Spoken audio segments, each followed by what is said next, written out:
Chapter 35 The Winter at Queen's. Anne's homesickness wore off, greatly helped in the wearing by her weekend visits home. As long as the open weather lasted, the Avonlea students went out to Carmody on the New Branch Railway every Friday night. Diana and several other Avonlea young folks were generally on hand to meet them, and they all walked over to Avonlea in a merry party. Anne thought those Friday evening gypsyings over the autumnal hills in the crisp golden air, with the home lights of Avonlea twinkling beyond, were the best and dearest hours in the whole week. Gilbert Blythe nearly always walked with Ruby Gillis and carried her satchel for her. Ruby was a very handsome young lady, now thinking herself quite as grown up as she really was. She wore her skirts as long as her mother would let her and did her hair up in town, though she had to take it down when she went home. She had large, bright blue eyes, a brilliant complexion, and a plump showy figure. She laughed a great deal, was cheerful and good-tempered, and enjoyed the pleasant things of life frankly. "But I shouldn't think she was the sort of girl Gilbert would like," whispered Jane to Anne. Anne did not think so either, but she would not have said so for the Avery scholarship. She could not help thinking, too, that it would be very pleasant to have such a friend as Gilbert to jest and chatter with and exchange ideas about books and studies and ambitions. Gilbert had ambitions, she knew, and Ruby Gillis did not seem the sort of person with whom such could be profitably discussed. There was no silly sentiment in Anne's ideas concerning Gilbert. Boys were to her, when she thought about them at all, merely possible good comrades. If she and Gilbert had been friends, she would not have cared how many other friends he had nor with whom he walked. She had a genius for friendship. Girl friends she had in plenty. But she had a vague consciousness that masculine friendship might also be a good thing to round out one's conceptions of companionship and furnish broader standpoints of judgment and comparison. Not that Anne could have put her feelings on the matter into just such clear definition. But she thought that if Gilbert had ever walked home with her from the train, over the crisp fields and along the ferny byways, they might have had many and merry and interesting conversations about the new world that was opening around them and their hopes and ambitions therein. Gilbert was a clever young fellow, with his own thoughts about things and a determination to get the best out of life and put the best into it. Ruby Gillis told Jane Andrews that she didn't understand half the things Gilbert Blythe said. He talked just like Anne Shirley did when she had a thoughtful fit on, and for her part she didn't think it any fun to be bothering about books and that sort of thing when you didn't have to. Frank Stockley had lots more dash and go, but then he wasn't half as good looking as Gilbert and she really couldn't decide which she liked best. In the academy Anne gradually drew a little circle of friends about her, thoughtful, imaginative, ambitious students like herself. With the rose-red girl, Stella Maynard, and the dream girl, Priscilla Grant, she soon became intimate, finding the latter pale spiritual-looking maiden to be full to the brim of mischief and pranks and fun, while the vivid, black-eyed Stella had a heart full of wistful dreams and fancies, as aerial and rainbow-like as Anne's own. After the Christmas holidays the Avonlea students gave up going home on Fridays and settled down to hard work.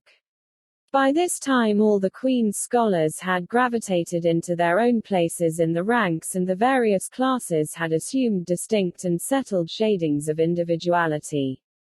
Certain facts had become generally accepted. It was admitted that the medal contestants had practically narrowed down to 3: Gilbert Blythe, Anne Shirley, and Lewis Wilson. The Avery scholarship was more doubtful, any one of a certain 6 being a possible winner.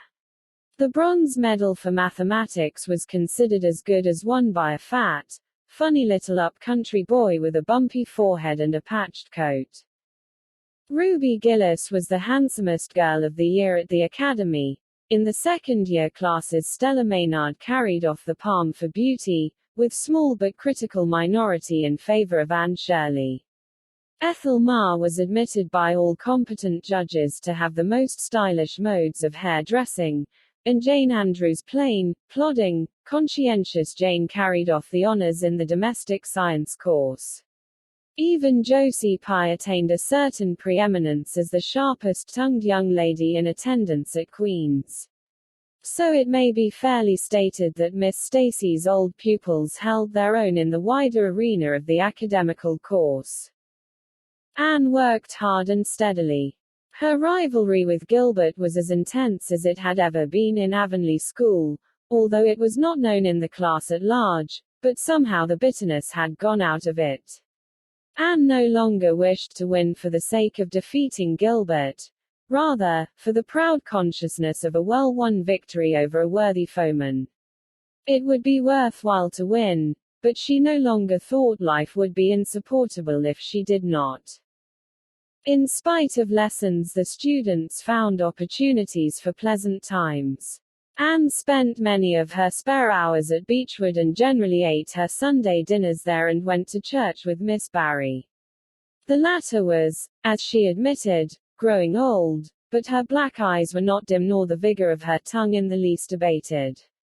But she never sharpened the latter on Anne, who continued to be a prime favorite with the critical old lady. "That Anne girl improves all the time," she said. "I get tired of other girls, there is such a provoking and eternal sameness about them. Anne has as many shades as a rainbow and every shade is the prettiest while it lasts. I don't know that she is as amusing as she was when she was a child, but she makes me love her and I like people who make me love them. It saves me so much trouble in making myself love them." Then, almost before anybody realized it, spring had come. Out in Avonlea the Mayflowers were peeping pinkly out on the sere barrens where snow wreaths lingered, and that mist of green was on the woods and in the valleys. But in Charlottetown harassed Queen's students thought and talked only of examinations. "It doesn't seem possible that the term is nearly over," said Anne. "Why, last fall it seemed so long to look forward to a whole winter of studies and classes. And here we are, with the exams looming up next week. Girls, sometimes I feel as if those exams meant everything, but when I look at the big buds swelling on those chestnut trees and the misty blue air at the end of the streets they don't seem half so important." Jane and Ruby and Josie, who had dropped in, did not take this view of it. To them the coming examinations were constantly very important, indeed far more important than chestnut buds or Maytime hazes.